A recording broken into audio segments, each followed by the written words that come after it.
Welcome to News Now. Nigeria's President Muhammadu Buhari has insisted that government will only continue negotiating with Boko Haram for the release of the remaining Chibok girls if international agencies like the Red Cross are involved in the talks. Speaking while receiving the president of the Red Cross, Peter Mara, Buhari commended the organization for its role in the release of 21 of the girls on Thursday. He told his guests that his administration is prepared to continue talks with the Boko Haram insurgent group, quote, as long as they agree to involve international agencies like ICRC, end of quote. President Buhari also said Nigeria's biggest problem was perhaps the issue of internally displaced persons, saying there were over 2 million of them scattered across the north of the country. Now, the 21 Chibok girls who were released from Boko Haram captivity last Thursday have finally been reunited with their parents. They were reunited at an emotional Thanksgiving service in Abuja on Sunday. Now, there was an outpour of emotions as parents took turns to identify their daughters, while one woman simply carried her daughter on her back in happiness. The ceremony ended with an identification parade as each of the freed girls identified parents, who in turn made brief comments, with many of them praising President Buhari for ensuring the safe release of the girls. At the event, Nigeria's Minister of Information and Culture, Lai Mohammed, assured parents of the remaining Chibok girls that the government is still in talks with their abductors to facilitate their release. Mohammed also appealed to the parents to be patient with the government. He said the government is optimistic that another batch of Chibok girls would soon be released. A presidential spokesperson, Garba Shehu, on Sunday revealed that a faction in the sect have expressed its willingness to negotiate the release of 83 of the remaining girls.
The 21 girls are rejoicing and celebrating there while they were reunited with their parents.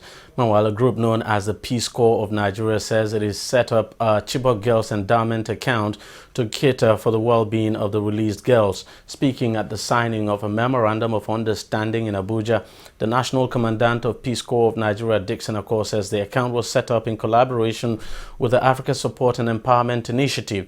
According to him, the money will help ease the rehabilitation of the girls back into the society. On her part, the president of the Africa Support and Empowerment Initiative, Hadiza Buhari Bello, commended the Peace Corps and other stakeholders for the well-known, thought-out initiative. The federal government needs more support now than ever before, following the recent release of 21 of the abducted girls, whose rehabilitation and reintegration into the society is very crucial and essential, which we are of the opinion that it should not be left for the government alone, but be supported by all and sundry. We are therefore of the view that the release of these girls should elicit the passion and humanitarian concern of all public-spirited Nigerians and charitable organizations towards the welfare of these girls. On the commitment of this organization to the general welfare and basic needs of the released Chibok girls, our members nationwide in the 36 states of the Federation, including the Federal Capital Territory, have made a monthly contribution of 3,500,000 naira only, and a check in like sum is ready to be paid into the Chibok Girls Endowment account. Now, the Bring Back Our Girls group has distanced itself from the fundraising campaign. The group in a statement said it was not informed about the event and distanced itself from what it says is an attempt to use its name to fraudulently raise funds for Chibok girls. The group says it has contacted its lawyers and is demanding a retraction and apology from the organizers of the event. It advised law enforcement agents and the public to be on the lookout for people who may be planning similar activities to deceive local and international communities. At least 21 persons have been killed in an attack by unknown armed gunmen now in Godogodo village in Jama local government area of Kaduna State in northwestern Nigeria. The gunmen were said to have also ambushed a police patrol team in the area. The attack, which has been confirmed that the spokesperson of the Kaduna State Police Command, comes barely 2 months after a similar incident in the state which claimed 17 lives. The Kaduna State government has already condemned the attack, promising to ensure that the killers face the full wrath of the law. Now, a 24-hour curfew has already been imposed on the community. A Lagos lawyer, Olukoya Ogungbeje, has filed a 50 billion naira suit against President Muhammadu Buhari, the Department of State Services, and the Attorney General of the Federation for allegedly violating the rights of judges whose houses were raided by the Department of State Services operatives between October 8 and 9th. In the suit filed before the Federal High Court in Abuja, Ogungbeje alleged that the arrest of the judges without recourse to the NJC was unlawful, which amounts to humiliation. He's also seeking an order compelling the DSS to return to the judges the sums of money reportedly recovered from them. Now, the DSS had earlier this month raided the residence of some prominent judges in the country. In a statement, the secret police said the judges were suspected of being involved in alleged corrupt practices. Meanwhile, the judge implicated in the raid, Adeni Ademola, has resumed sitting in a court case in Abuja. A group in Nigeria known as National Support Groups for Good Governance has commended the Department of State Services and its allied agencies now for the recent arrest of some alleged corrupt judges. In a press briefing on Monday, the national coordinator of the group, Chidia Maduekwe, said that the recent development in the judiciary showed that the government was serious about fighting corruption in the country. He urged Nigerians to support the government in its ongoing anti-corruption war. National Support Groups for Good Governance supports the action of DSS in arresting the judges and will ask them to go for more if the need arises. We'll also ask DSS to arrest executives that are found to be wanting, to arrest legislatures that are found to be wanting, to arrest criminal citizens that are feeding into the psyche of corruption in our march towards good governance. So we make bold to say that we are behind our prosecuting agencies. We even want to DSS, to inform DSS, please DSS, arrest members of DSS if they are found to be corrupt. EFCC will use this platform to call upon you to also purge yourself. We also call the police. Purge yourself if there are people of police who are corrupt. Because today, what we have under President Buhari, is revolution. Every country must be faced with this state of revolution. Singapore was faced with it. They are better off today. General Park was faced with it. They are better off today. This is our turn. We have Buhari who has brought this to us. We must clean up ourselves. We must give him support. So if corrupt judges are under attack, they should be judged. Nobody should intimidate the nation. The Federal High Court in Yenagoa has adjourned till December 8 hearing in the trial of Yunusa Dahiru, the man accused of abducting and marrying a 14-year-old Ese Oruru. The trial was adjourned Monday following the absence of the presiding judge. Yunusa is facing a 5-count charge of abduction, illicit sex, and unlawful carnal knowledge, among others. He's pled not guilty to the charges and has been granted bail. A former Minister of Defense, Musiliu Abanikoro, has reported to the Economic and Financial Crimes Commission, EFCC. The former Minister of State arrived in Lagos from the United States en route Amsterdam and headed for Abuja to keep an earlier scheduled appointment with the EFCC on Monday. Now, the EFCC is investigating a firm belonging to two of his sons for receiving 4.75 billion naira arms funds from the office of the former National Security Advisor between April 14, 2014 and December 15, 2014. The EFCC has confirmed that Abanikoro reported to the Commission. The Joint Admissions and Matriculation Board has called on the Nigerian Senate to suspend the amendment of the JAMB Act. In a statement in Abuja, JAMB's Registrar Professor Ishaq Oloyede said the bill was a product of acrimony and if passed would be counterproductive. Oloyede also announced that the body had scrapped the use of scratch card for any of its transactions and services. He said JAMB will now deploy the PIN vending platform to check all forms of fraudulent practices which was prevalent with the use of scratch cards. Now, getting out of recession for Nigeria will be quicker and easier if women are empowered for small and medium-scale enterprises. This was a submission of speakers at the NEC and Network of Women Entrepreneurs Forum held in Lagos on Monday. The speaker said government through its agencies and banks should support growing business now to create wealth and sustainability at the grassroots. This, the group believes, will impact on the economy of the country gradually and improve the nation's gross domestic product. We as entrepreneurs, we are the ones that can bring a push and a new level of development to Nigeria.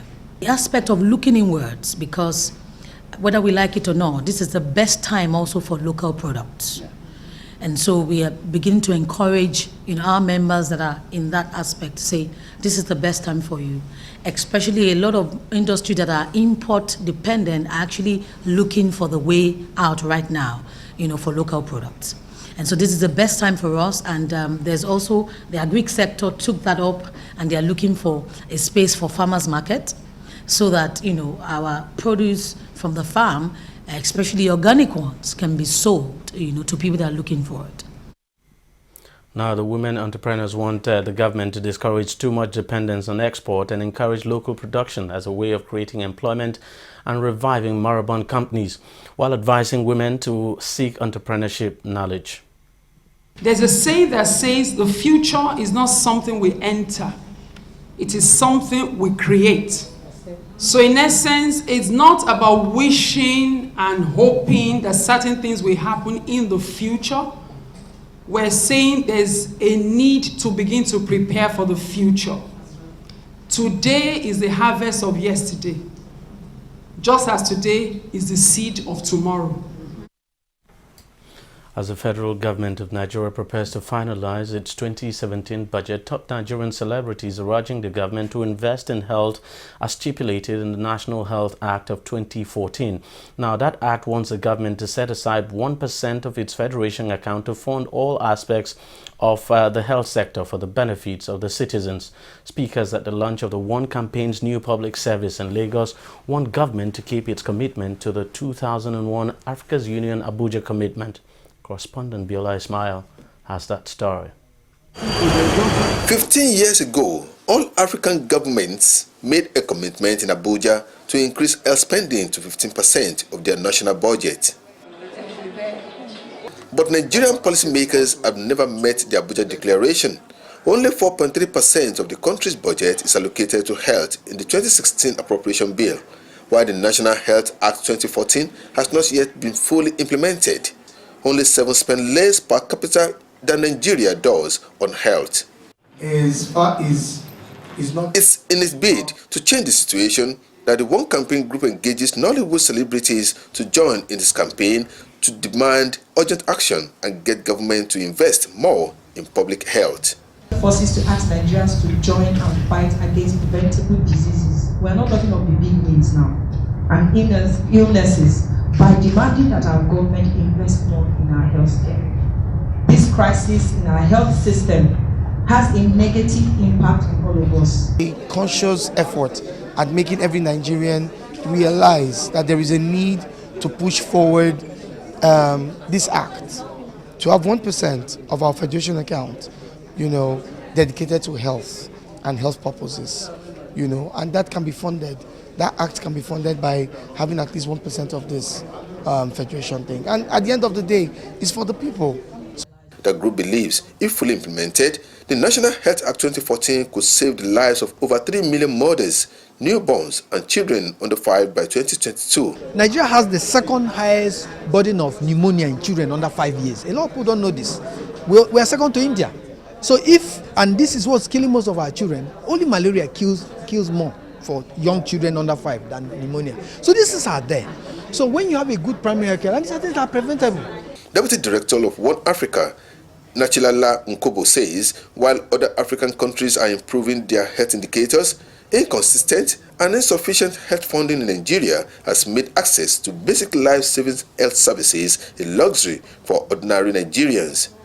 It's about the prosperity and opportunities of Nigerians. You should ask anyone who's running a company what it means when 5 of their staff members do not come to work.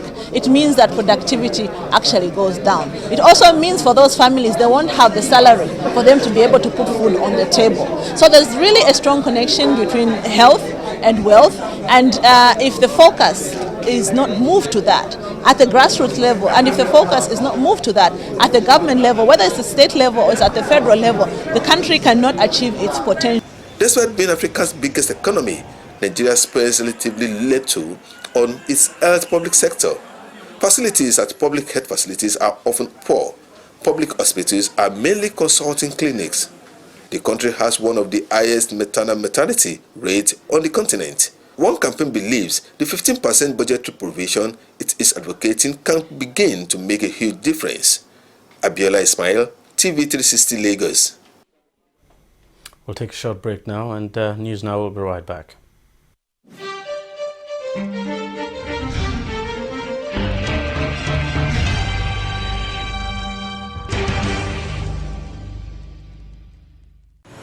The Wole Soyinka Center for Investigative Journalism, WSCIJ, invites professional Nigerian journalists and team of journalists, full or part-time, with stories published between the 4th of October 2015 and the 3rd of October 2016 to submit entries for the 11th Wole Soyinka Award for Investigative Reporting.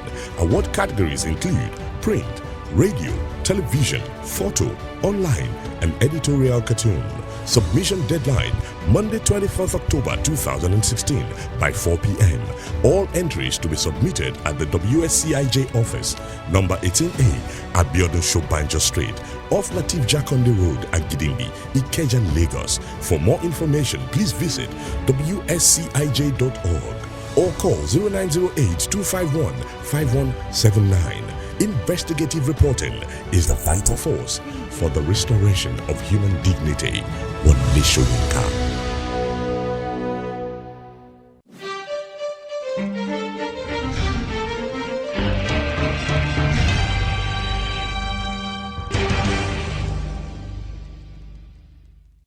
Welcome back. Traders say the Naira is expected to appreciate further this week following the Central Bank of Nigeria's approval of dollar sale to Bureau of the Change operators. The Naira closed at 460 to the dollar last week and firmer than 473 the previous week. Now, the local currency has consistently closed around 305 to the dollar in the last 4 weeks in the interbank market. The CBN has also given approvals to First Bank of Nigeria Limited and Travelex, a global foreign exchange company, to commence sale of dollars to the BDC operators. Oil prices edged lower on Monday, pulled down by a rising brick count in the United States. U.S. crude oil futures were trading at $50.18 per barrel, while crude oil futures were at $51.88 per barrel after falling to as low as $51.56 a barrel earlier. Analysts say that the market is fundamentally supported by expectations that members of the Organization of Petroleum Exporting Countries would take action to support prices at their meeting in Vienna on November the 30th. Iraqi pro-government forces have made gains at the start of a large-scale operation to retake Mosul, the last major stronghold of the so-called Islamic State in the country. An Iraqi military source told the BBC that combat units had inflicted heavy losses on IS forces as they moved in on the on the Hamdaniya district east of Mosul. Pro-government forces have also made gains as they move on Mosul from the south. Meanwhile, the UN has expressed extreme concern for the safety of up to 1.5 million people in the area. An attack by Islamist militants on a high-security prison in Niger holding about 100 jihadis has been foiled, government spokesperson Marwa Amadou says. Fighting at Katukale, 50 kilometers northwest of the capital Niamey, was reported at dawn. The prison is holding jihadis from both the Nigeria-based Boko Haram group and those linked to Al-Qaeda. Niger has in the past been targeted by Boko Haram and Al-Qaeda-linked militants. The country's army is part of the multinational joint task force fighting Boko Haram in Nigeria and its neighbors. To sports now, Shooting Stars defender Joseph Izu has died after he was hit by a stray bullet in Bayelsa State, southern Nigeria. The defender, whose death has been confirmed by his club as well as his father, was an integral part of the team which finished 14th in the 2015-2016 Nigerian Professional League season. His club general manager Rashid Balogun has also confirmed the incident, describing it as a sad day for the club. He also described the late centre-back as a player with a lot of promise. It is alleged that he was hit by a stray bullet when gunmen attacked a market in his hometown of Okake in Bayelsa State and was pronounced dead upon arrival at the hospital. Now, Bayelsa is one of the states in Nigeria's restive Niger Delta region which has been plagued by an increase in violence. Brazilian striker Neymar is set to sign a new contract with Spanish giants Barcelona, extending his stay by 5 more years. The 24-year-old, who stepped down as Brazil's captain after the Rio Olympics, has been the subject of heightened transfer speculation, with Manchester United and Paris Saint-Germain making inquiries about his availability. He's been touted as the heir to Lionel Messi at the Catalan club, and he's still battling a dispute over his transfer with the Spanish authorities. Now, despite the off-pitch dispute, the club in a statement announced that the former Santos star will sign a new contract on Friday. The new contract will keep him at the club till 2021. Australian tennis star Nick Kyrgios has apologized for his actions at the Shanghai Masters, which led to his 3-month suspension from the AP World Tour.